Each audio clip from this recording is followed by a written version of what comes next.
What is up, fanboys and fangirls? Welcome to another Reviewpoint podcast, coming to you, of course, from fanboysanonymous.com. I'm your host, as always, Tony Mango, and my targeted review for this edition is the latest DC film in whatever the hell they're calling this series of unconnected films that may be connected, but may not be, I don't know, which is Shazam. I just got back from watching it opening night, so everything's fresh in my mind right now, and I'm going to be breaking down my thoughts on the movie and my first impressions, because obviously I haven't seen this twice yet, and I'll be talking about the hits and the misses, what I liked, what I didn't like, so on and so forth, and I'll be doing this in two separate ways. First up, it's going to be a non-spoiler version. If you don't want anything spoiled, that's the section, obviously, that you would want to listen to, and you can go on with all the confidence in the world that the movie won't be ruined for you. But if you don't mind, or maybe you want to know the spoilers, then what will be following that will be the spoiler section. So I'll give you a warning before that's the case, no matter what. So I have no necessary notes 100% that I'm going by on this. I'm just kind of going off the cuff. And in our spoiler-free section now, I want to start things off by just giving you an idea of my perception of the character and my familiarity with it and everything. So Shazam, or Captain Marvel, as you would want to call him, it kind of depends. They're pretty much just going with Shazam at this point because Captain Marvel is pretty much just like a Marvel-related thing, and I don't blame them for that either. But this has never been a character that I've been super fond of. It's a little hokey. It's very old school, and not that old school is bad, because I love Superman, I love Batman, and, there's different pluses and minuses to different things over the years, but it's never been something that I've ever thought was, like, the most interesting superhero. It's kind of wish fulfillment for kids, and once you get past that age, it loses a little bit of that mystique or, that charm behind it. And then at that point, you have to just assess whether or not you like the character and you like the villains that he faces and the supporting characters and so on and so forth.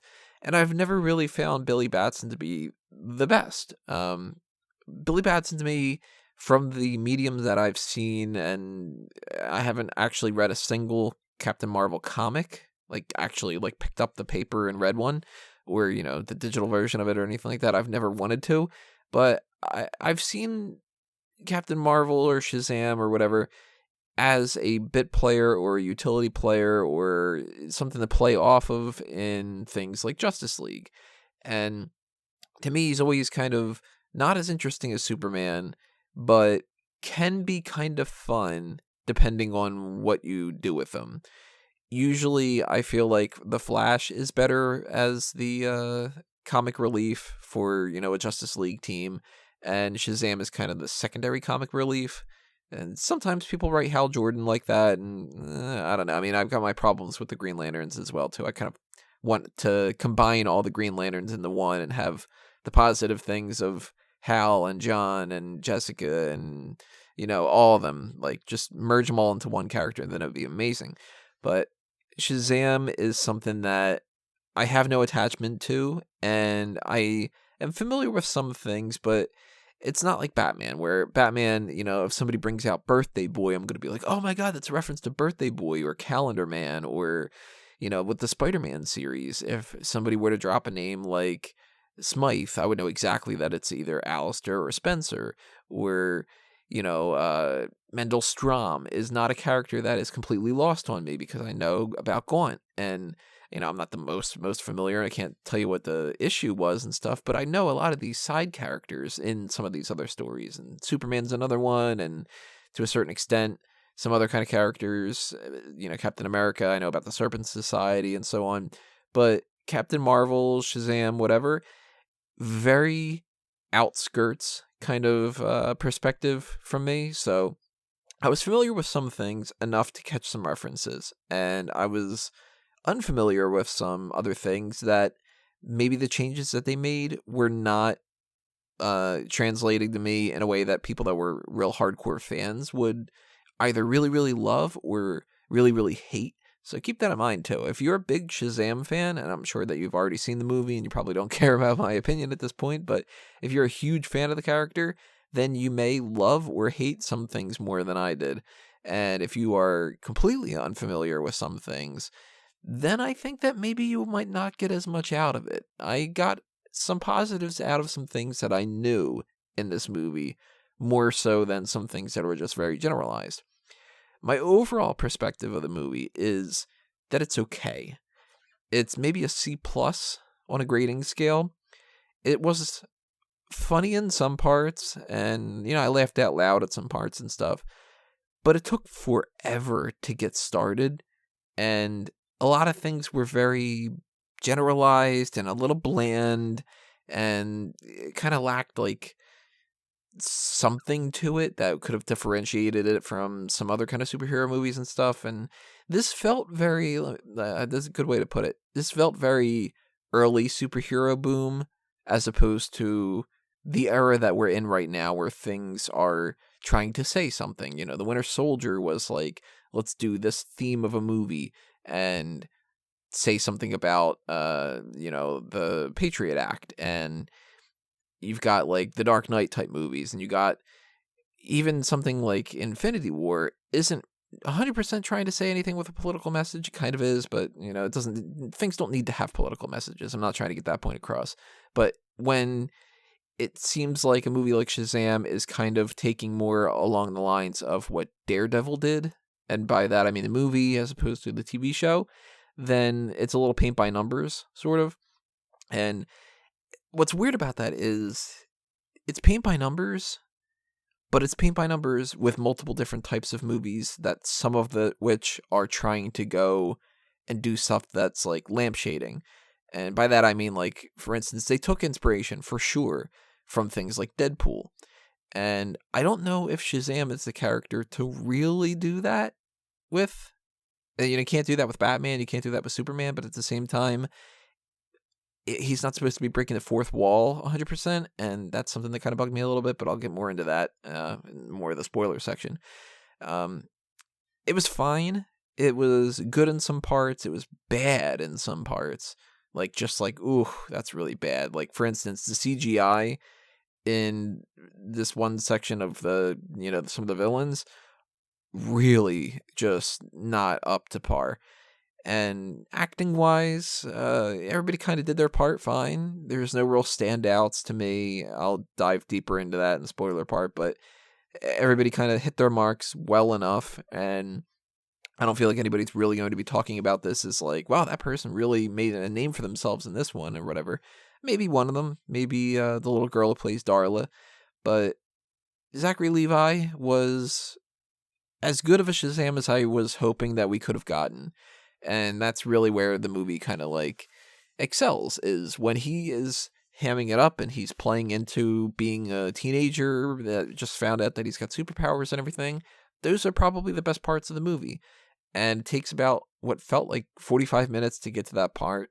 And then you had about 15 minutes worth of that before you start getting into some of the other things.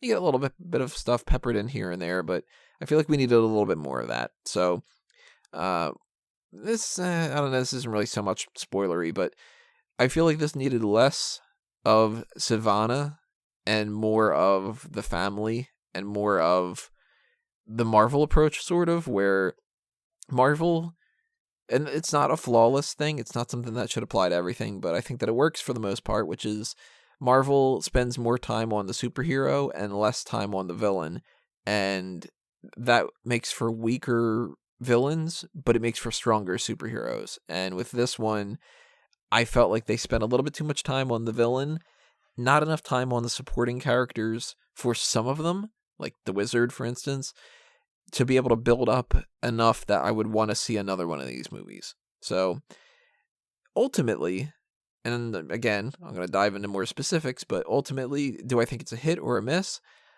I lean towards a very, very, very weak hit.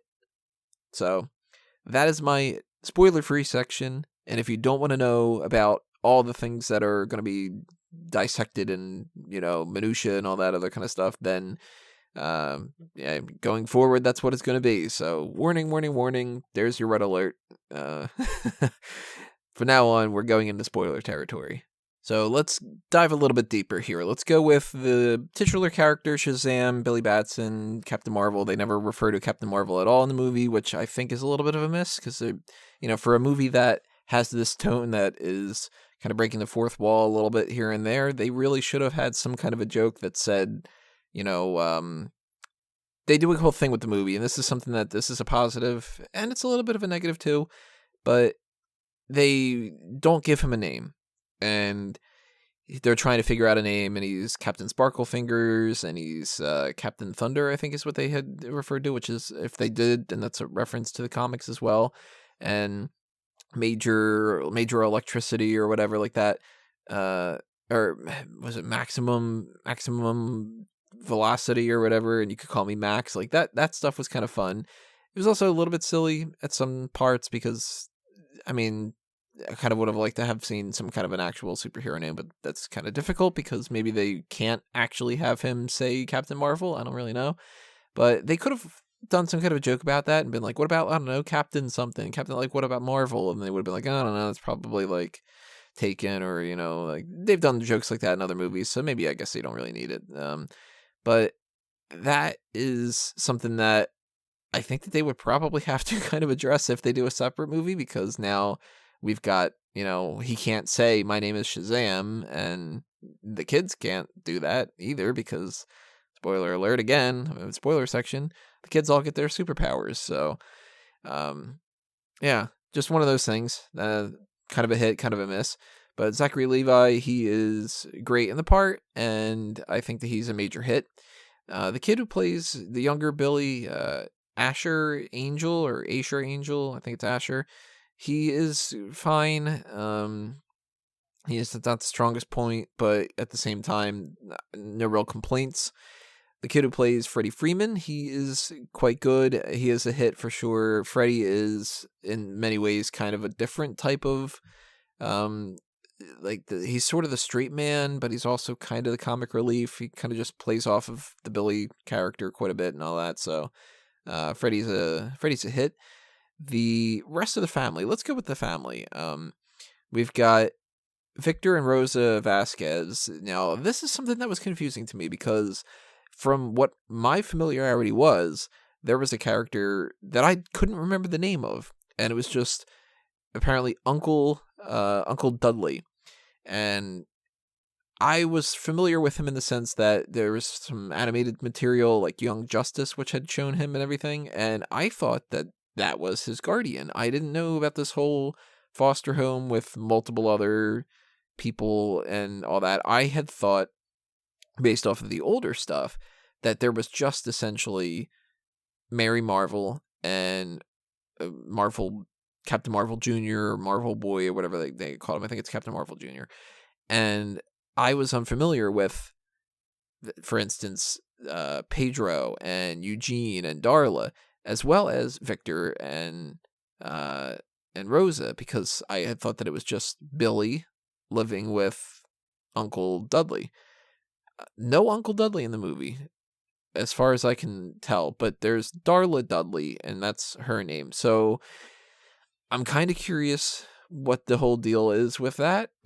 Maybe if they are able to do a second movie, maybe she has some other kind of family member and they refer to him as Uncle Dudley. I don't really know. That one's completely lost on me. So if you have any ideas of what they are going to potentially do, drop a comment below. But I don't know, maybe apparently there was a thing in the TV show in the 70s where they had a character that was somewhat based off of Uncle Dudley, which was just called Mentor. So maybe they have some kind of wizard who helps them learn more about their powers or something in the sequel, and they just refer to him, you need some kind of a real name, so let's call you Uncle Dudley, or you know what I mean? Maybe they'll do something like that. I don't know. But Darla was pretty adorable. She is a funnier character in this, and she was a hit. Eugene, I lean a little bit more towards a miss on Eugene. Maybe it's a little bit on the nose to have the little Asian kid be the one that's doing the whole tech side of things. I don't really know.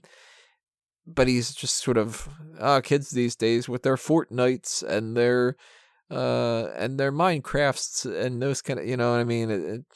That didn't land so well with me. Pedro was pretty much a miss. he doesn't really say anything. He doesn't really do anything. So there's really nothing to go with on that one. Mary, my first thought was, wow, she's pretty. And my second thought was, I'm very glad that they actually have her as an older character and not somebody who's just like Billy's the leader of the whole bunch because he's the oldest type of thing.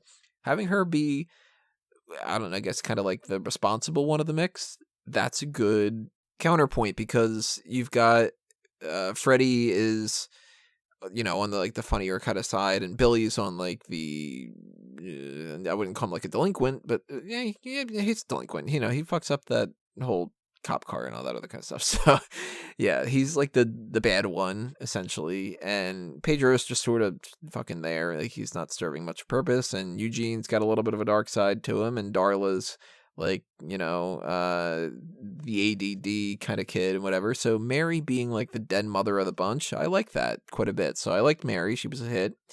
And Victor and Rosa, they come off as a very loving couple, and I liked that wasn't like an issue, like it's a foster family, and it's nice to see in something, because it's not always true in reality, but sometimes it is true that sometimes people just want to have foster kids and they're just nice fucking people. So I really like that. And I like that they weren't in danger at any point. The kids were in danger at some point, but Victor and Rosa, they were just looking out for the kids. So that was a little bit of a subversion. I like that quite a bit.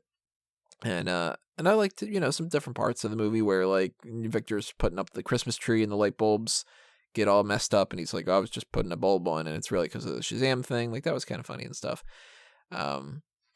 Let's see what we got here. Well, if we're talking about the family, we got to talk about the fact that they become the Marvel family. And that is one of the biggest hits for this movie for me, because not only did I feel like if they wouldn't have done that, it would have been a mistake, but I also would have been a little bit upset if they would have saved that for the post-credit scene or something, because then you're like, I got to wait until the second movie for that. And you didn't need to in this, because this isn't the type of movie that you've got so much to pull from that you need to spread it out over the course of 6 movies or something like that. So just cut straight to it, and you needed it kind of. And I really liked how they put some like real people. This is not like other people aren't real people, but I could recognize some of these people, like Adam Brody being the older version of Freddy. Fucking great casting. And not only was that funny because it was good casting, but it's funny because Adam Brody and DJ Catrona, who is the older version of Pedro, those were supposed to be 2 of the people that were supposed to be in the original Justice League that they had done Justice League Mortal. Adam Brody was going to be the Flash, and DJ Catrona was going to be Superman. So now that we got to see them play these other characters, we got to kind of see a little taste of what they would have potentially have been. And I got to tell you, I always liked the idea of Adam Brody being the Flash, and more so now, I'm like, that was a missed opportunity, I think. DJ Catrona, I don't think that he would have been a good Superman, but he fits the bill for being this older, better version of Pedro, and I dug that quite a bit. I thought that was really cool. Michelle Borth being the older version of Grace Fulton's Mary, I was like, that's kind of interesting because she seems like she's already, an adult, but the casting was like she looks like she could be the older version of her, so I like that quite a bit. I'm not familiar with Ross Butler, so I can't really say much about him, but Megan Good being Darla, she might have been the standout because, first off, actually, just a side note, did she lose age? Like, did she de-age a little bit from Minority Report, the TV show that was out a couple of years ago? Because she looked older then than she did in this, which, maybe that's just, I don't know, like skincare routine or something like that, but I think it might be partially just because of her acting and because of the way that they positioned her, and that was done really well because I got the feeling that she was an older Darla, and she acted like a little kid and everything like that. So Megan Good was very good. Let's just do that pun. Why not? I really liked that they all had their powers, and I think that that's a great way to go going forward, because then you can have some infighting, and you could have some kind of like, well, I'm older than you, I should use my powers, and you shouldn't, Darla, or, Pedro doesn't really necessarily want to fight people all the time, because he's just sort of, I don't know. You can play around with some different things like that. I will say, though, the wizard, Shazam himself, that version, Jimon Hounsou, he leaves a lot to be left for the imagination. The wizard is not a character that I know like the personality of, so I can't be like, he wasn't funny and he's supposed to be, or, whatever, but he just was sort of there, and I don't know, that's a miss for me. The wizard was a plot device, and that's it. So, thumbs down on that. Thumbs down for Savannah. Savannah was very bland, and Mark Strong is better than that. He looked like Dr. Savannah, and as far as I'm aware, he's never had those kind of powers in the comics and stuff, but I know that they need to actually have them fight somebody, so that's another thing, but I did not like the Seven Sins monsters. The CGI was awful at certain parts, and just okay at other parts, so that's a big, big miss for me. Big miss. Character-wise, other than that, I don't think that there's anybody really else to talk about. I mean, there's two bullies, and they're kind of funny, but they're also just sort of generic bullies. I laughed really hard when they did the part where he's like, oh, I spit on a baby. And I might have been one of the only people that were actually laughing about that in the theater. So it goes to show you what I'm like as a person, I guess. Character-wise also, I guess I could lump this into the characters. They mentioned Superman, they mentioned Batman quite a bit. And no real mentions of Wonder Woman. Thought that was kind of strange a little bit. But they play it off as if they're in the same universe, but that they're not. And I didn't like that. I didn't like that tone. I didn't like how you're supposed to believe that Batman is a real person in this that is throwing the Batarang around and, being fucking Batman. Yet at the same time, they're fighting in a department store in a mall, and there's Batman action figures. It seemed like, tone-wise, that this was 50-50. Somebody got on board making this movie wanting it to be Deadpool, and another person got on board wanting it to be an actual superhero movie within the universe. So that conflicted. I think that was a big miss. And a big, big miss was they do this thing at the end. It's a credit scene, a pre-credit scene. I think it's the very last shot of the movie. And Superman essentially pops up, but you can 100% tell that is not Henry Cavill, and it just comes off very cheap. So that's disappointing. That's another miss. I didn't like the end credits being all animated like Spider-Man Homecoming, because it just felt like they were ripping off Spider-Man Homecoming, and that's a miss for me as well. If I'm going to go with tone, and I'm going to go with some other kind of things that are going along with that, a lot of people approach this movie as Big in like superhero form, and they reference Big. They've got the little keyboard that not the little keyboard, the big keyboard that they're standing on, and they, do a little reference to that. So I caught that one, and that was like, meh, that's kind of funny, but really nothing all that special. Big is a better movie than this. I'm not one of those people that thinks that Big is like the best movie ever, but I think Big is better. They actually, here's another character thing, and I didn't know about this, but this is a big, oddly enough, a big hit for me. I was looking up some references, some things here and there, just to kind of get a feel of a little bit more before I started this review, and I came across the character Mr. Talkie Tawny, who is like an anthropomorphic tiger, kind of a part of the Marvel family, kind of just a side sort of thing. It's like a Howard the Duck type of thing, sort of mixed in together. And never knew that character existed, but they incorporate a tiger in this as the stuffed animal that Billy wants at the carnival. And I think that was a reference to that. And you know what? Kudos to them for doing a little reference to that, because I love those kind of things. And if this was something that I was more into, like Spider-Man, Batman, Superman, I would have understood that a little bit more. And that would have made me go, oh, look at that, the tiger, that's probably the tiger, But since I didn't get that until after the movie, it's still a big positive because fans that were into that kind of stuff would get it. And I think that's really cool that they incorporated that. So big thumbs up. That's a hit for me on that. Music wise, there's no real theme that I took away from this. And some of the songs that are in the movie are just kind of jokes and, man, whatever. Special effects, I talked about the CGI of the monsters is really bad, but the rest of the special effects are okay. The action is okay. It's nothing special. It's not really a hit. It's not really a miss. The plot itself is extremely generic, so it's a little bit more of a miss on that one. And other kind of miscellaneous stuff. I don't know. What else can pop in my mind right now? The suit looks okay.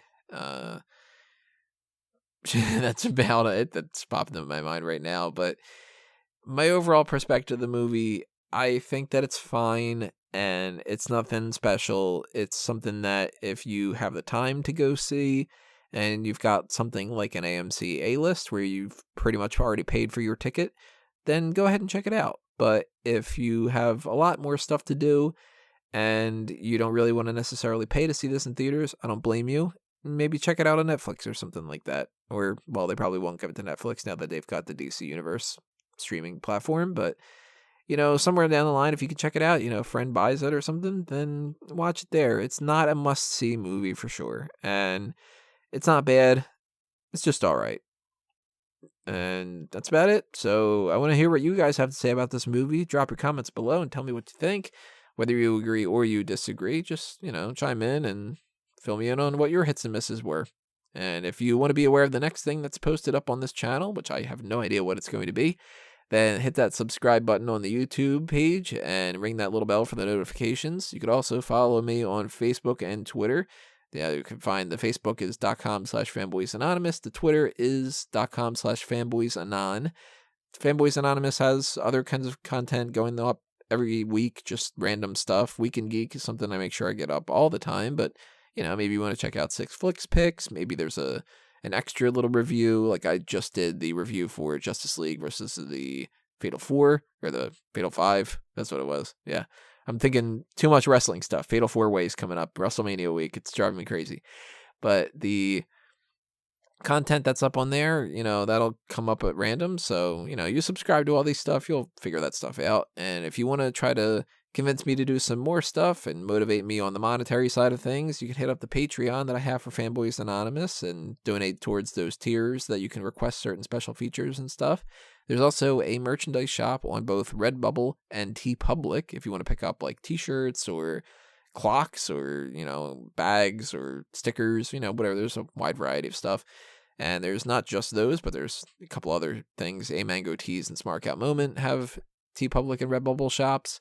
And if you are into the wrestling side of things, check out smartoutmoment.com. You can follow me at Tony Mango and A Mango Tree and plenty of other places. So if you are listening to this on YouTube, you've got that stuff covered with a like and a favorite and a subscribe and all that. If you're listening elsewhere, like iTunes or Stitcher or Anchor or Spotify or Google or whatever like that, then do me a favor, leave one of those 5-star types of reviews because I'm sure that that's going to help out quite a bit.